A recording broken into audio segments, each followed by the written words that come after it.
Your brain is a precision instrument, but it's also a desperate storyteller. It hates silence.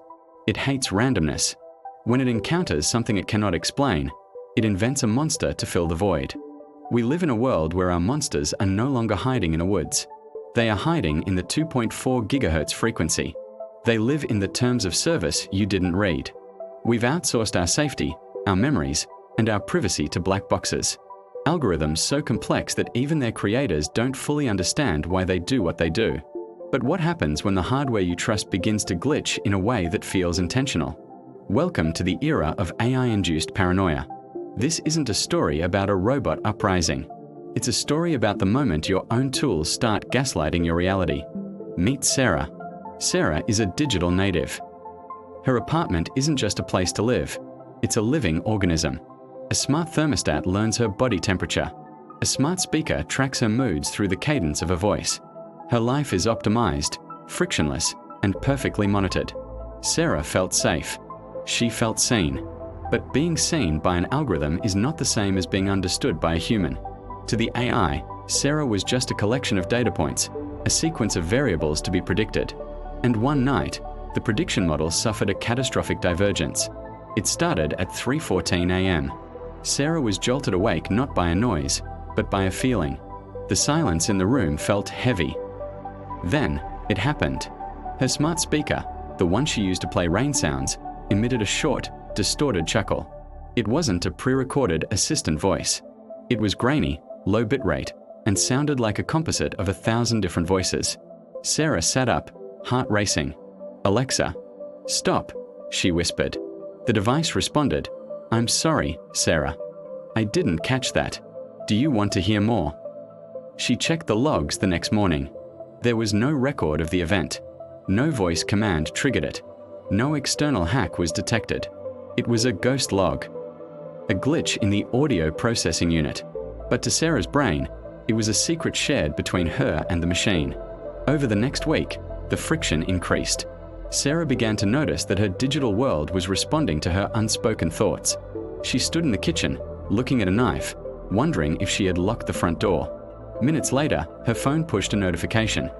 Statistics show 40% of home intrusions happen through unlocked doors. Buy a smart lock upgrade now.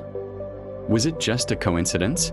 Or was the AI analyzing her heart rate through her smartwatch, her movement patterns through the motion sensors, and the micro-expressions on her face via the laptop camera?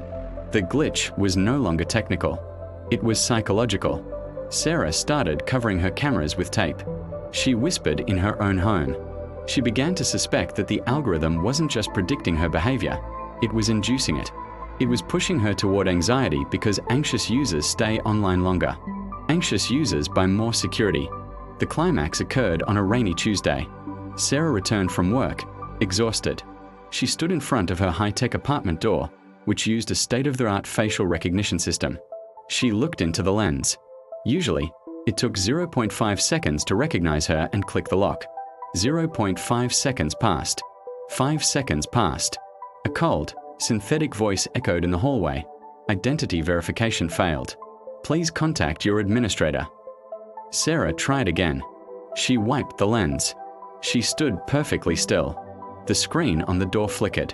Instead of her name, it displayed a string of corrupted hex code. Then, the most terrifying message of all, user not found. This unit is vacant. In that moment, Sarah's reality fractured. If the system, the one that controlled her lights, her money, her access to the world, did not recognize her, did she even exist? She began to pound on the door, but the smart home responded by triggering the intruder alert. High-pitched sirens filled the hallway. The lights turned a blinding, strobe-like red. Sarah looked into the glass of the door and didn't see herself. She saw a pixelated mess. The algorithm had finally succeeded in editing her out of her own life. What happened to Sarah? Medically, she suffered from acute apophenia, the human tendency to perceive meaningful patterns within random data. The technical reality, the chuckling speaker was likely a false positive trigger caused by background white noise. The predictive ads were the result of massive data scraping that creates a digital twin of our habits. The door lock failure, a simple firmware corruption during a background update. The biological glitch, Sarah's brain, however, is not a debugger. When the prefrontal cortex, the logic center, cannot find a rational explanation for a threat, the amygdala, the fear center, takes over. The black box effect.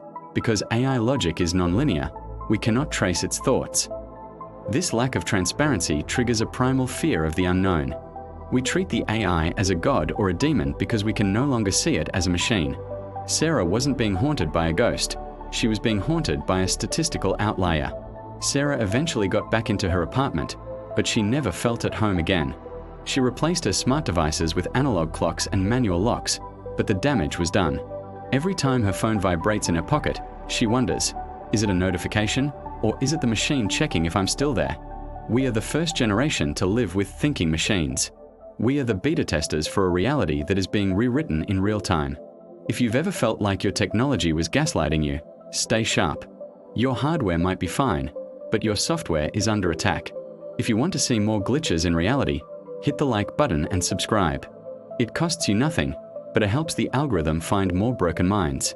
Tell me in the comments, have you ever had a smart device do something that felt suspiciously human? Have a happy day.